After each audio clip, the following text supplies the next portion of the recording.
ခုဆက်လက်ပြီးတော့တင်ဆက်ပေးချင်တာကတော့ကိုမြတ်ထုံးရေးသားတဲ့ပြည်သုံးလုံး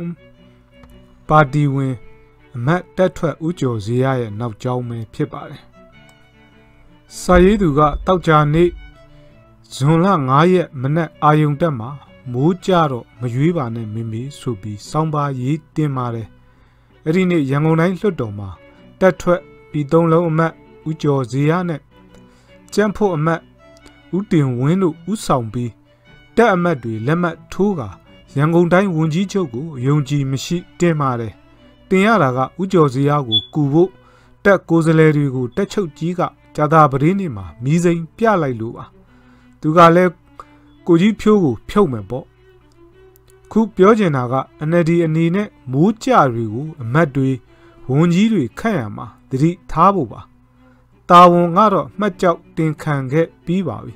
သူ့မှာကနောက်ကျောင်းကင်းလို့သူ့ကိုဖွာမရပဲဒီမိုးအစိုးရကအေးအေးယူဖို့တာတက်ကသတင်းစာရှင်းလင်းပွဲကနေတောင်းဆိုနိုင်တာပါဒါပေမဲ့ NLD အနေနဲ့တက်ကထွက်လာသူများကိုရွေးချယ်ရမှာနောက်ကျောင်းကိုတော့လိုက်စေးခြင်းပါတယ်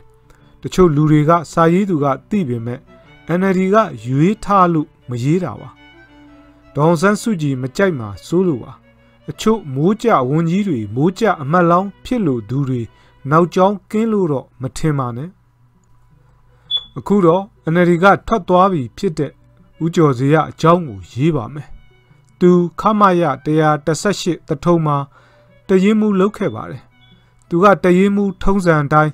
စစ်တီလစာဖြက်စားတာတွေတက်ပြေးလစာထုတ်ယူတာတွေသူမိမကတဆင့်ငွေချေးတာတွေတက်ပိုင်မြေကိုငှားဖို့လုပ်တာတွေဓာတ်စီထုတ်ရောင်းစားတာတွေဂွင်မှန်သမျှအကုန်လုပ်ခဲ့သူပါသူဟာယုံကြည်ချက်မရှိဘဲသူယုံကြည်တာကပတ်စံအချောင်ရဖို့ပါသူနောက်ဆုံးအတိုင်ခံရတာကတော့သူတရင်ရဲ့စစ်တီလူပြိုအိတ်ဆောင်မီးလောင်တာနဲ့စစ်တီတွေရဲ့စစ်ပစ္စည်းတွေကိုထုတ်မပေးဘဲရောင်းစားတာကိုအတိုင်ခံရပြီးအဲ့ဒီအချိန်ကတက်မှမှုဘူချုပ်စောလွင်ကထွက်စာတင်မလားငါထုတ်ရမလားဆိုလို့သူမိမအကတ်နဲ့အဲ့ဒီအချိန်ကဥပိုင်လူကြီးဗိုလ်မှူးချုပ်ဝင်းလိုင်ကတဆင့်ဥပိုင်ကိုရောက်ခဲ့တာပါဥပိုင်မှာလည်းပါမစ်ချပေးရမှာရိတ်တာပါပဲဒါကြောင့်သူ့ရဲ့နောက်ကျောင်းဟာတက်မှာဖိုင်ကြီးကြီးရှိပါတယ်သူဟာ NLD တဲကိုရောက်ပေမဲ့သူ့လောက်ကတက်ကဖြုတ်ချင်သူကိုဥတီတိုက်ဖို့ပါ NLD တဲကဝန်ကြီးချုပ်ယာဒူးကိုလိုချင်ပြီးကိုကြီးဖြိုးကိုတိုက်သူနဲ့ပေါင်းပြီးနာမည်ကြီးအောင်လုပ်တာပါတက်ကသူခိုင်းတာမလုပ်ရင်သူ့နောက်ကျောင်းဖော်မှာပါ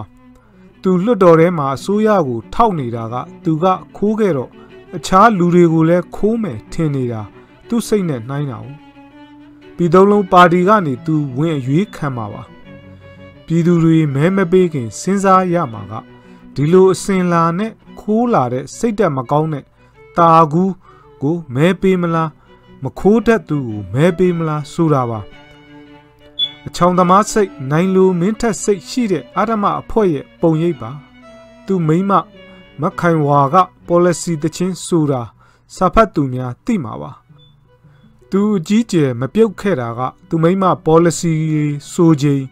သိသူလူကြီးများကမဆာလို့ပါအဘတို့ခစ်ကညီလေးအကိုကြီးနဲ့ပြီးသွားတာလဲပါပါတယ်ဒီမိုခေတ်မှာသူသာလုတ်ပိုင်ခွင့်ရခဲ့ရင်အဘနဲ့အပြိုင်ကစ်မှာပါပြည်သူများလဲစဉ်းစားကြပါခိုးခဲ့တဲ့တခိုးမိုးကြပီပီဦးကျော်ဇေယျကိုမဲပေးမိရင်၅ပါးမှောက်သွားပါလိမ့်မယ် NLD လဲဒီကိစ္စကနေသင်ခန်းစာယူပါလို့ပြောပြရစီကြည့်ရှုသူအပေါင်းကိုအထူးပဲကျေးဇူးတင်ရှိပါတယ်